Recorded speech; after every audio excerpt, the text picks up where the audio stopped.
tendrán como tendremos la charla Medellín, las revistas flotan sobre la ciudad.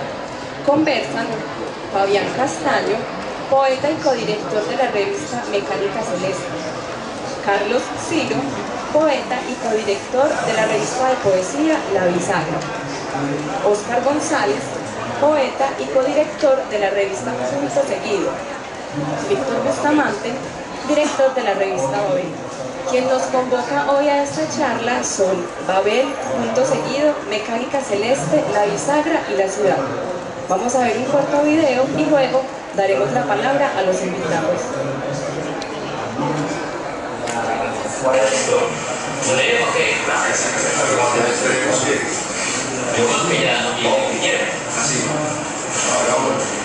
La idea de una revista se habla de recuperar la memoria. Un pueblo sin memoria es un pueblo bloqueado, plano, forma, pacífico.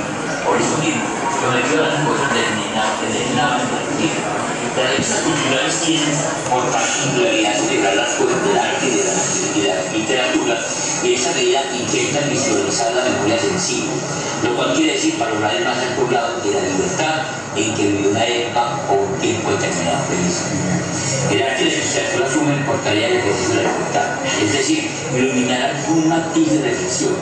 Sin esta actitud, sin la dinámica de la crítica abre fácilmente las puertas y se convierte en un arte raro, pobre, endurecido, que ha olvidado los esenciales de condición. Al recuperar la memoria sensible de las revistas culturales hay una necesidad de corregir el arte de los cuerpos, tarea de magnificación y estudios de celebración. Pues la literatura y el arte, cuando tocan algo que presta nueva vida, lo devuelven enriquecido, fresco, del presente, y de una manera lo magnifica. A su vez hace de la lucidez el mayor encuentro y de paso termina celebrando la maravilla de los días.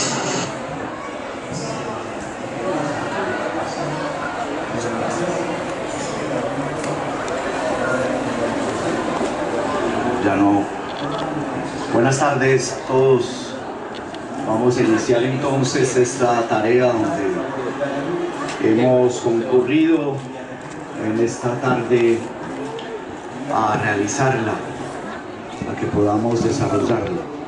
Concurrir esta tarde no quiere decir coincidir. Nos mantenemos en la zona intermedia de los contrarios, o sea, de la crítica.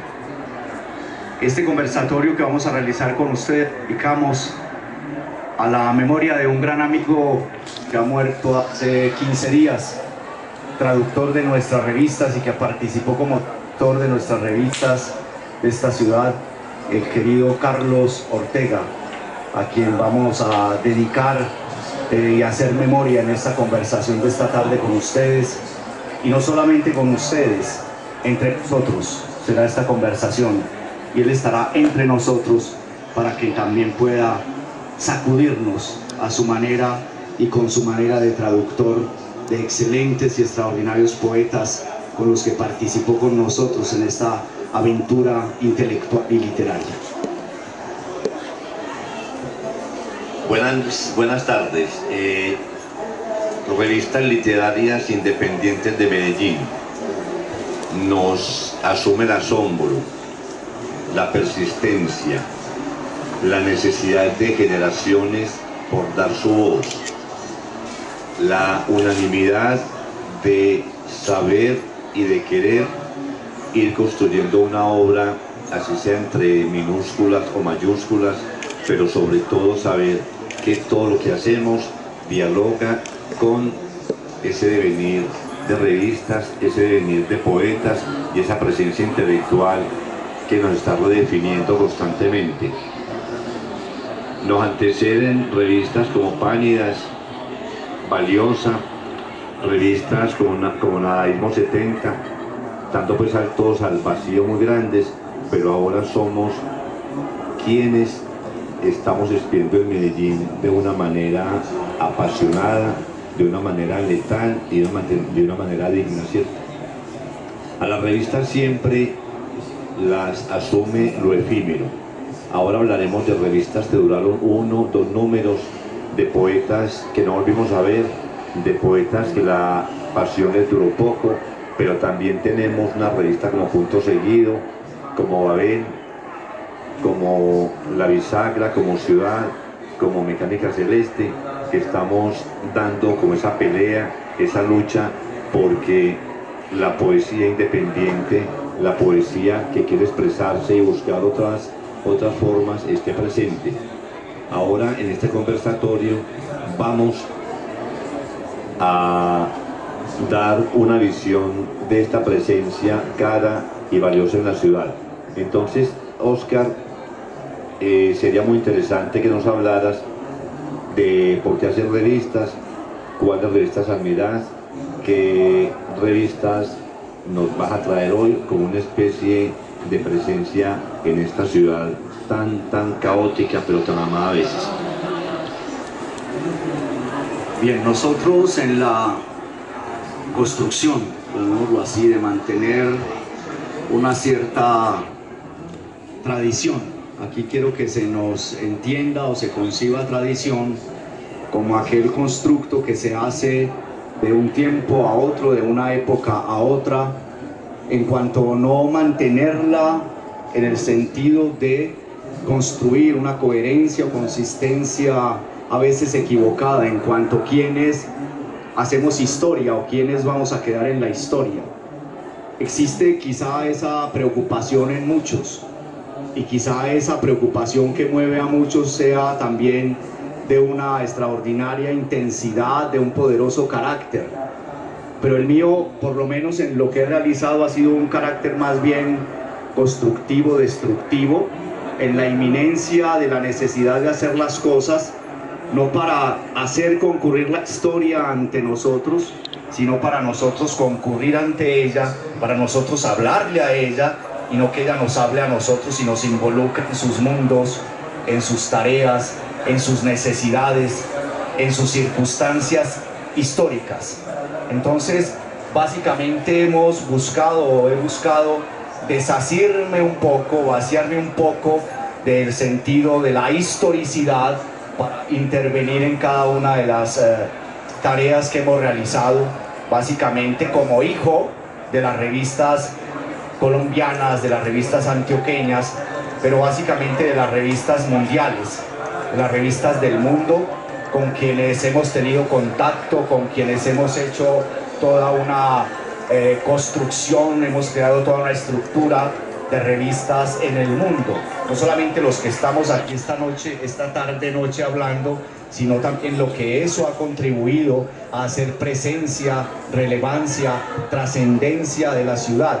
O sea, no mostrarla, no es mostrarla, sino hacerla con nosotros. Y cuando cesamos de mostrar la ciudad, la hacemos con nosotros, la construimos con nosotros, la destruimos con nosotros.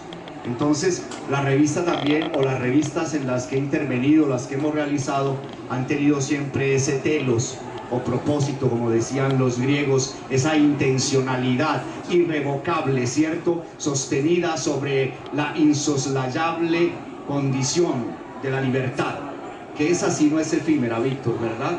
Bien, esa se mantiene insoslayable, inalienable, en cuanto que es el sentido de la perspectiva desde donde nosotros las hemos hecho.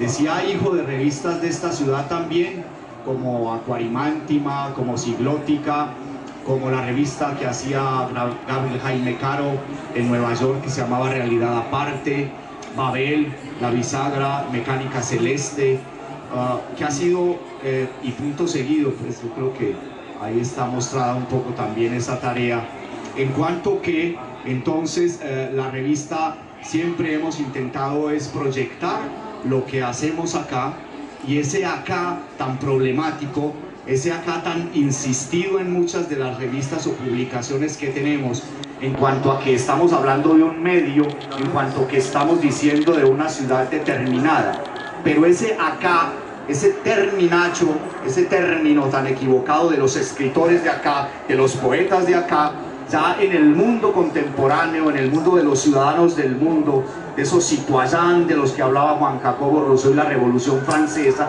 pues evidentemente ya no somos de acá.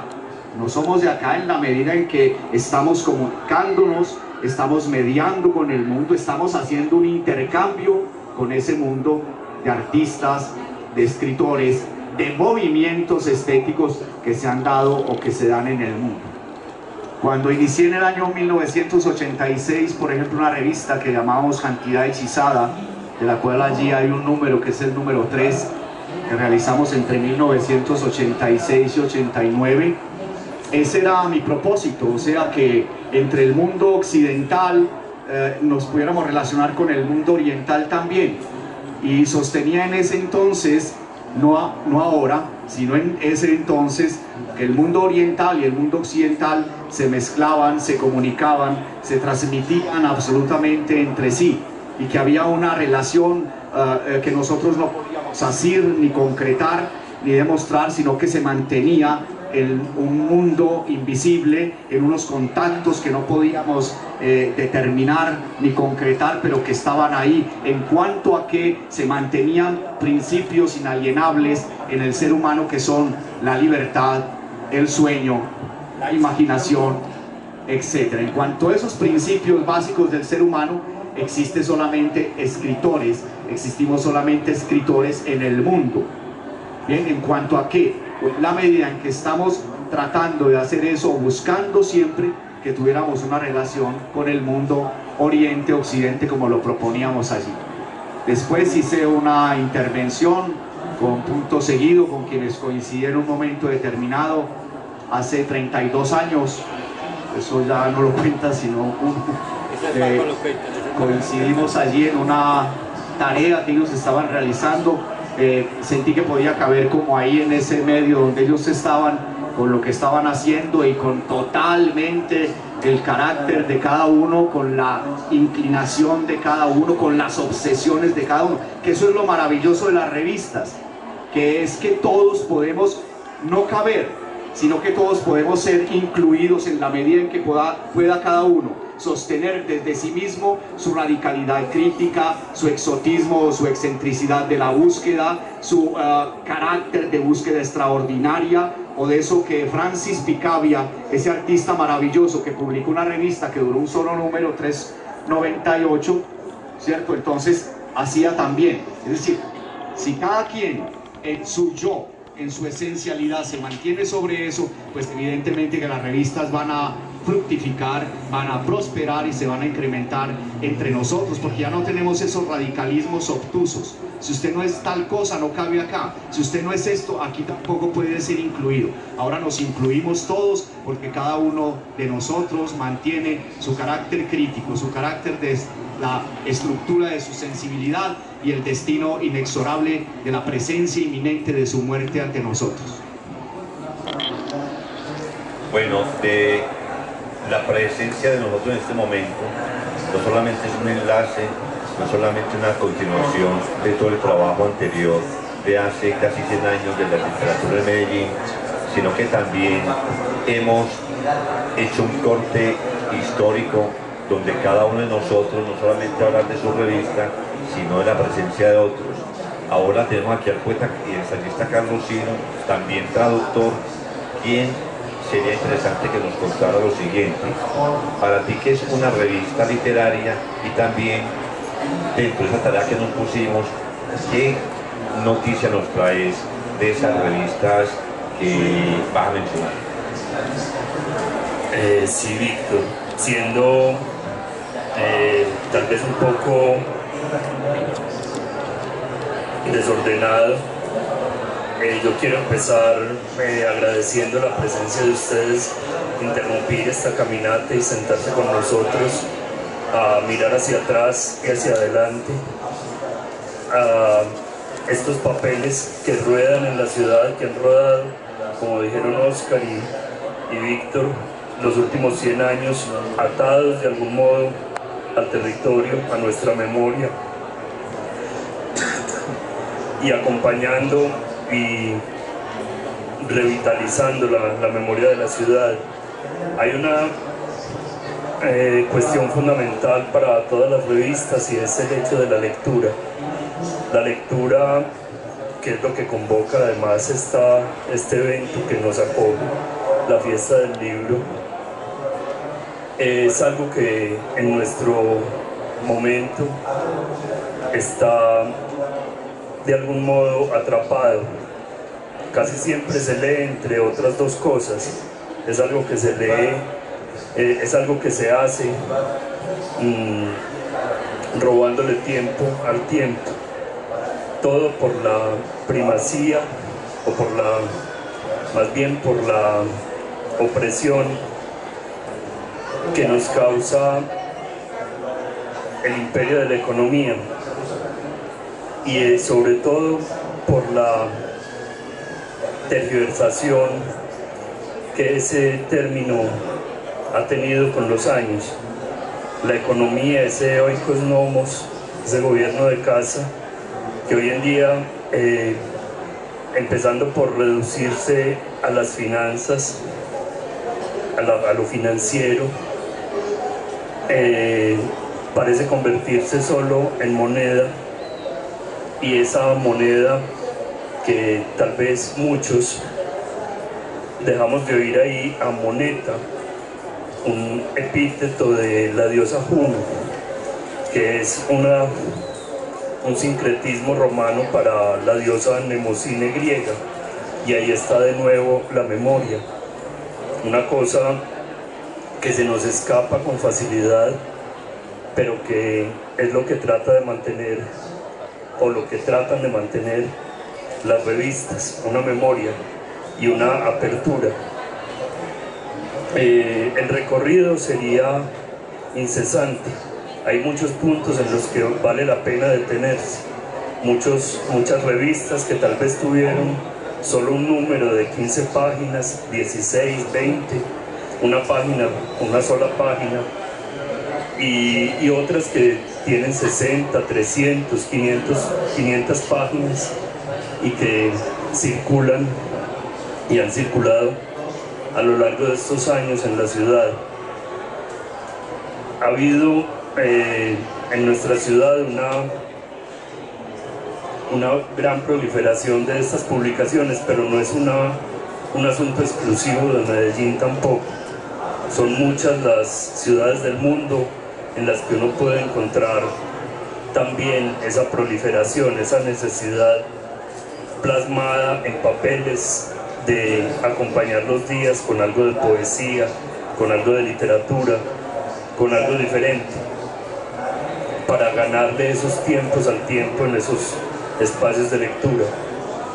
Una de las revistas que estuve remirando para esta conversación fue la revista Poesía y la revista Deshora, ambas cruzadas por dos y por otros escritores de la ciudad, pero por dos que digamos más fulgurantes o más reconocidos, el poeta José Manuel Arango y el poeta y cuentista Elkin Restrepo.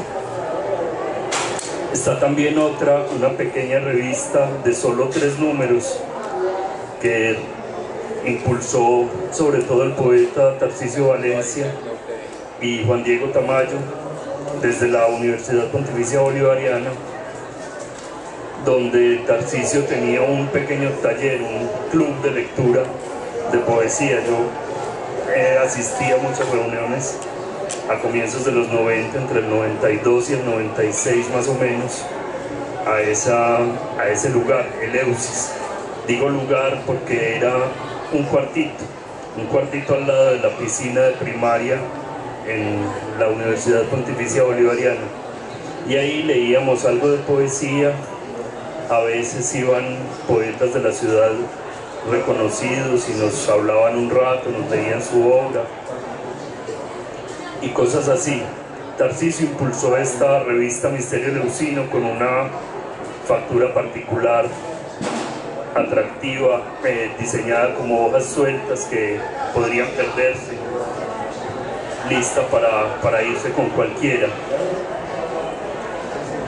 También está, obviamente, una revista que empezó, como recordaba ahora Fernando Cuartas, que está con nosotros, en un mimeógrafo con un número 0, la revista Prometeo, otra de las revistas que lleva más años en la ciudad, una revista de la que mucho se puede ponderar que tal vez se haya vuelto subsidiaria un poco del festival, pero que no ha dejado de mantener para nosotros tal vez el panorama más amplio de la literatura y particularmente de la poesía mundial que ha venido a la ciudad. Y bueno, La Bisagra, que es la revista, no la primera que intento, pero la primera que con unos amigos dedicamos enteramente a la poesía, y con la que llevamos 2 años y 6 números publicados. No quiero extenderme más, no sé, Víctor. Me parece muy buena idea. Bueno. Ay, ¿cómo hay que...? No, lo que pasa es que tenemos que hablar todos. John, ¿está que se habla? Cuéntense. Las revistas flotan en la líquida realidad o sobre la realidad que liquida. Siguen creando, es decir, son flotables, capaces de permanecer en el llamado tiempo real o deshacer el tiempo impuesto por la cultura de economicistas políticos que ostentan los poderes. Contienen la fluctuación en su ser revista, magazine o fanzine. Oscilan sobre nuestras cabezas y el aire donde flotan ha estado enrarecido desde que nacieron. Por esta situación dan a las sensaciones fluidez y encantamiento. La mano en el estanque acaricia la boca del pez de porcelana.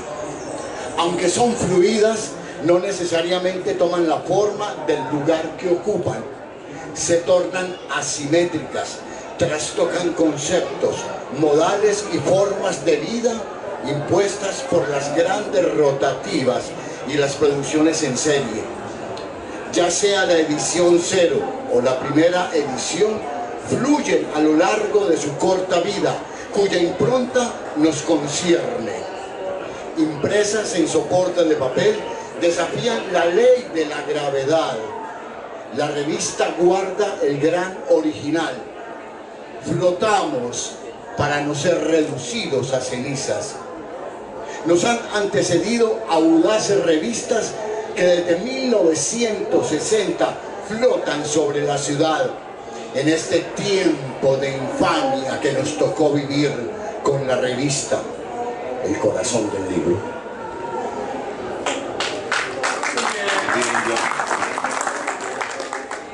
En este orden de ideas, después de la interesante presentación aquí de nuestro compañero, vamos a hablar con Fabián, que nos va a hablar de su experiencia de revistas y también de esa presencia de las revistas que nos dimos esa tarea, ¿cierto? Porque hay que presentar un informe, ¿o no? Ahí lo veo bien. Buenas tardes. Yo veo las revistas con dos perspectivas, con dos variantes, digámoslo así. La primera es un deseo infinito de comunicación, porque indudablemente de eso se trata, de comunicarnos, de hacernos ver, no de notarnos, sino de expresar aquello que sentimos y que tenemos dentro de sí, y que es el acopio que hacen los pueblos de otra cosa que yo veo como variante de las revistas, es el impulso y el desarrollo de su lucidez, es decir, de su masa crítica y a su vez de su masa sensible.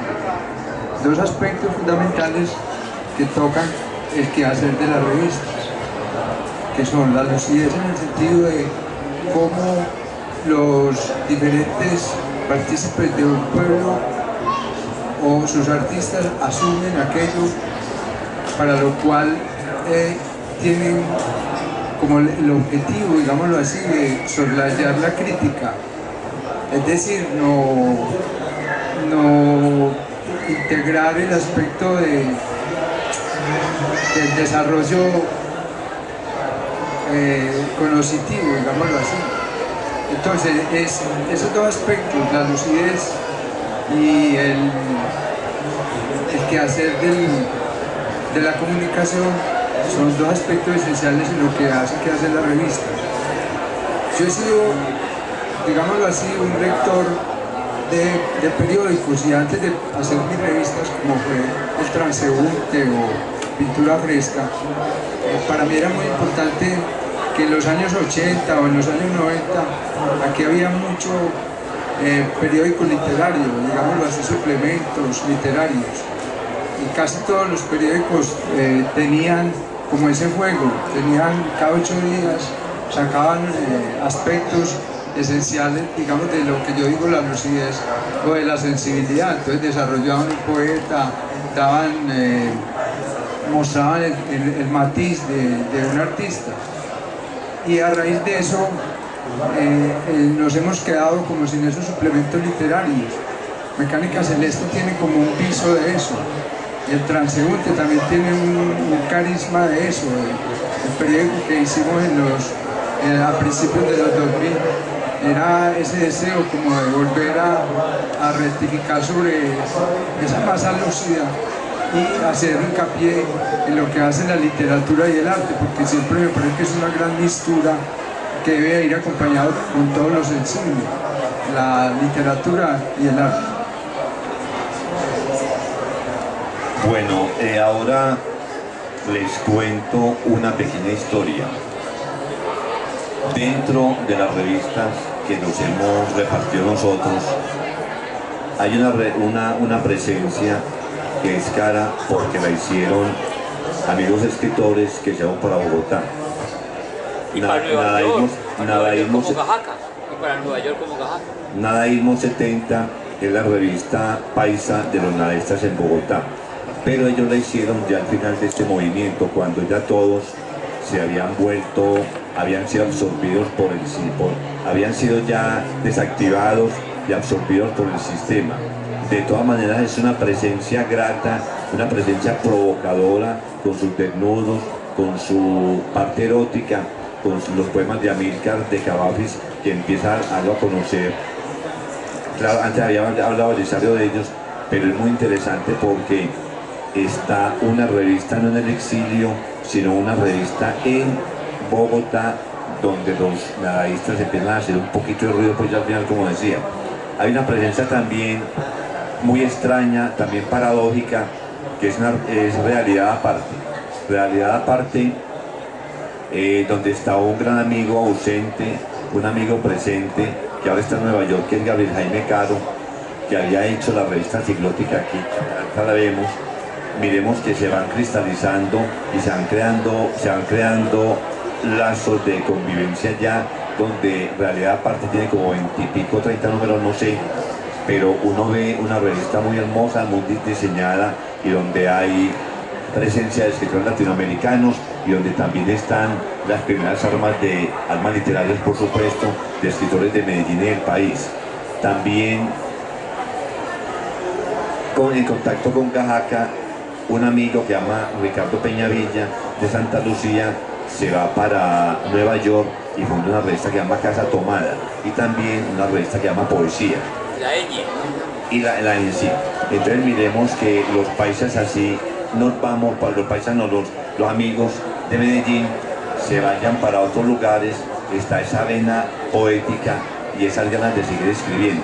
Esas son como las dos revistas que hay afuera de nosotros, porque nosotros, al ser amigos y al ser contemporáneos de ellos, miremos que hay ese diálogo que permite admirar y leer escritores vivos, no solamente muertos que nos dan su legado, sino los amigos que están peleando, que están escribiendo.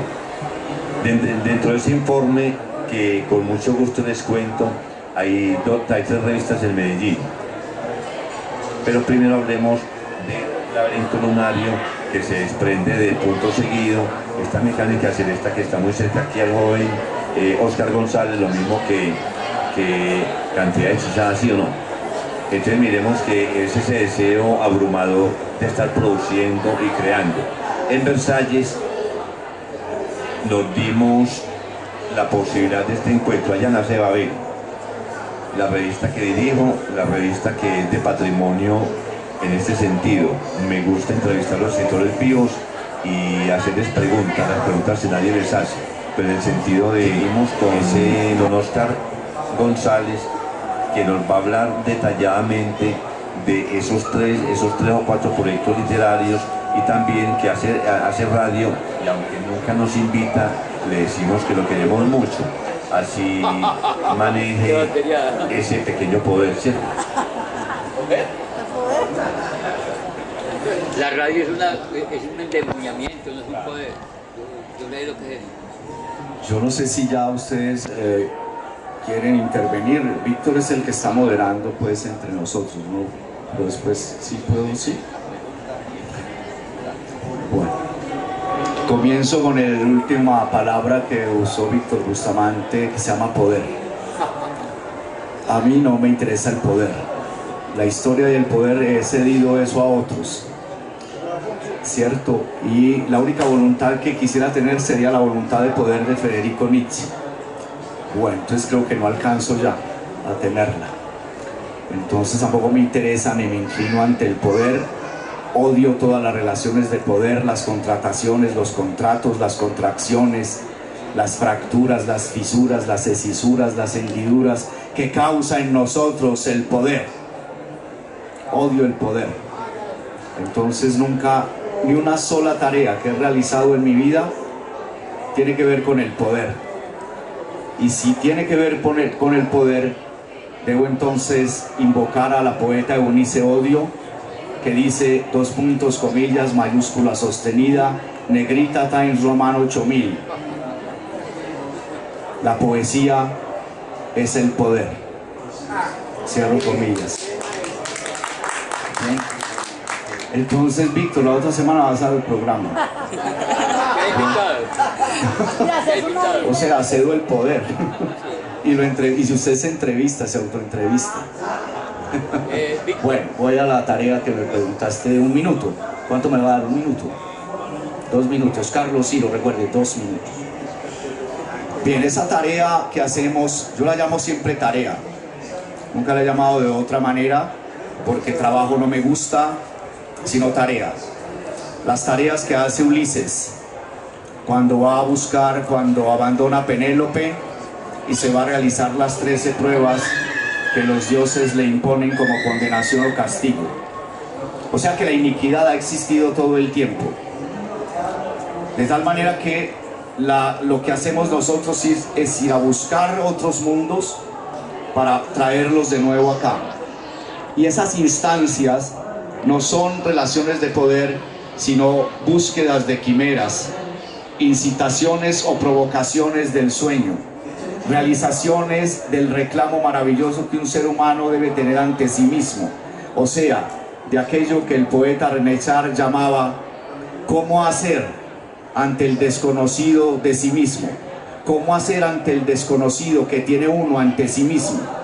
Entonces esa tarea de las revistas que hemos realizado de una manera u otra han siempre mantenido un principio total, inequívoco, indestructible, que se llama la libertad de participar, de concurrir a una coincidentia oppositorum, a una contradicción, para que pueda entonces aquello que sea o que se forme como el germen luminoso de lo que hacemos, de lo que somos y de lo que seremos. Bueno, por aquí acaba de llegar, creo que Guillermo Álvarez llegó, pero lo vamos a castigar un rato por ser tan incumplido.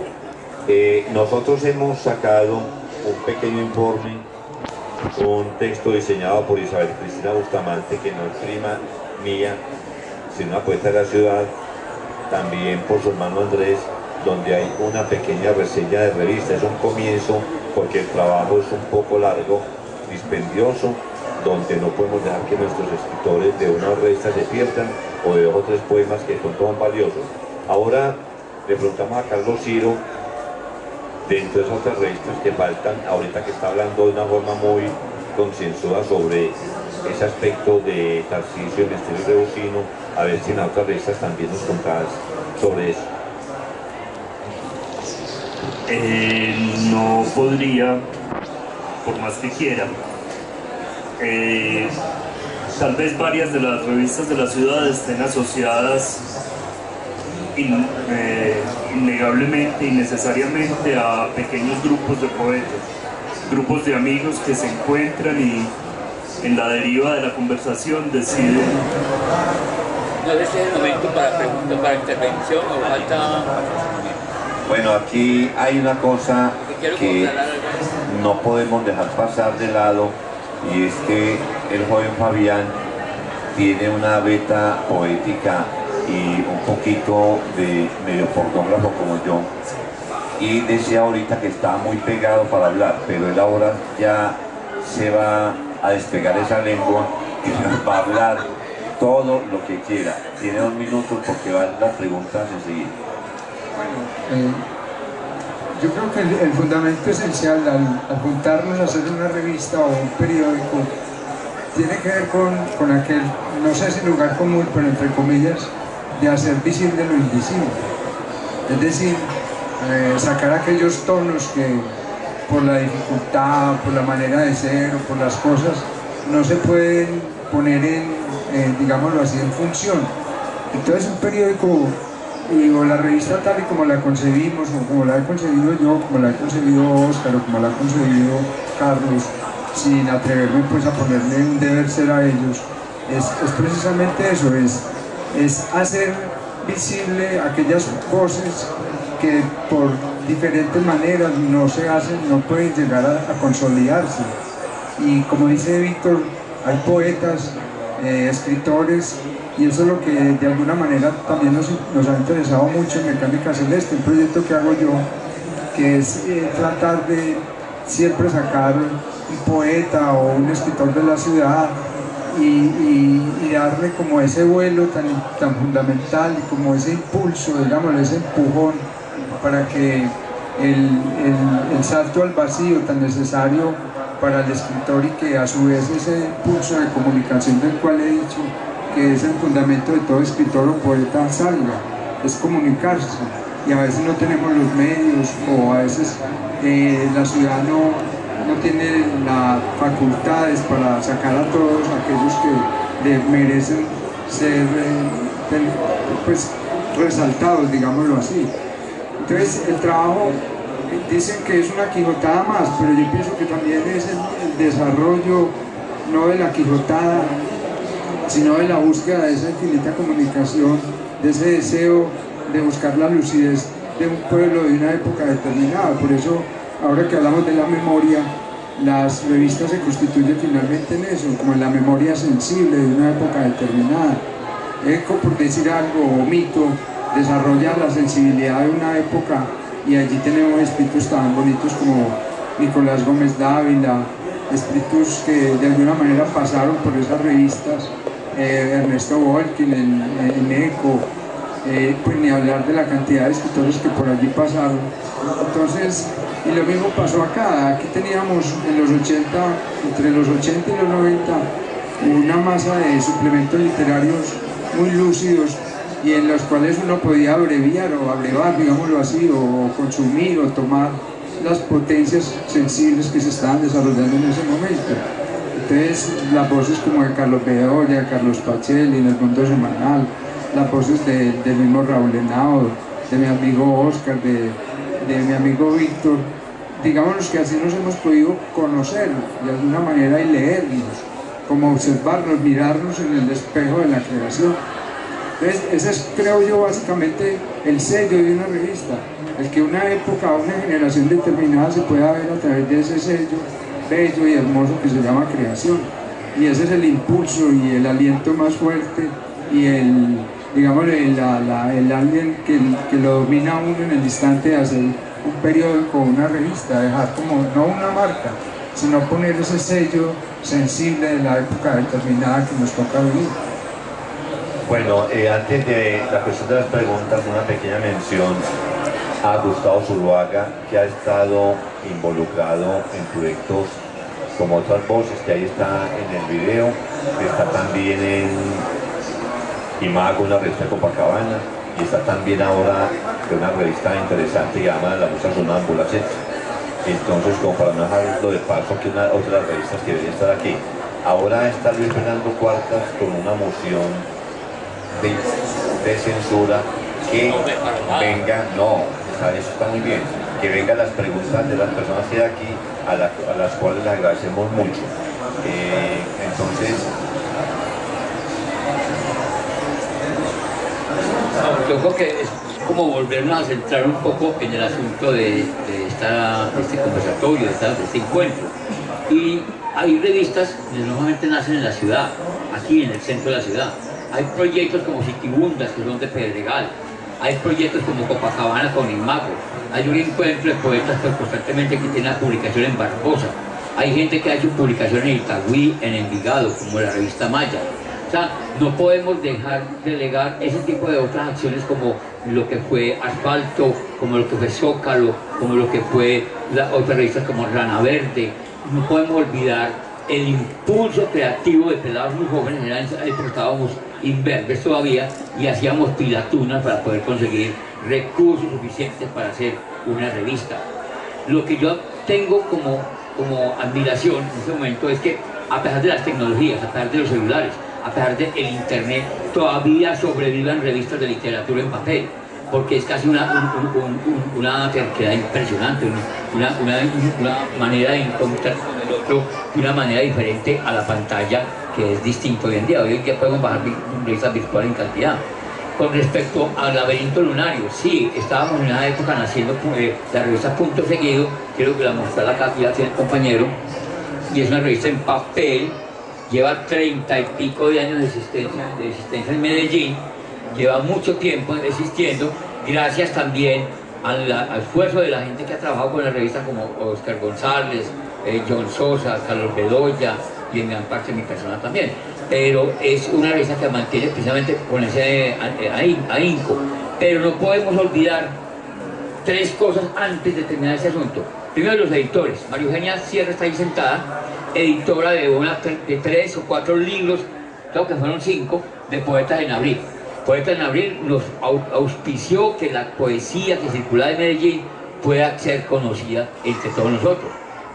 La editorial Endimión con Pablo Carrillo, que ha permitido publicar permanentemente. La gente de la editorial Lealón, cuántos trabajos ha hecho Lealón en Medellín para que la poesía se conozca. Y aquí nuestra amiga de allá de Estíbal Editores, que han logrado hacer cosas importantes para que la poesía circule. Aquí está el amigo de Lealón precisamente, me encanta que esté acá, porque eso hace despertar de que no solamente tenemos la fe, la fuerza de los escritores, sino los aliados con los cuales contamos.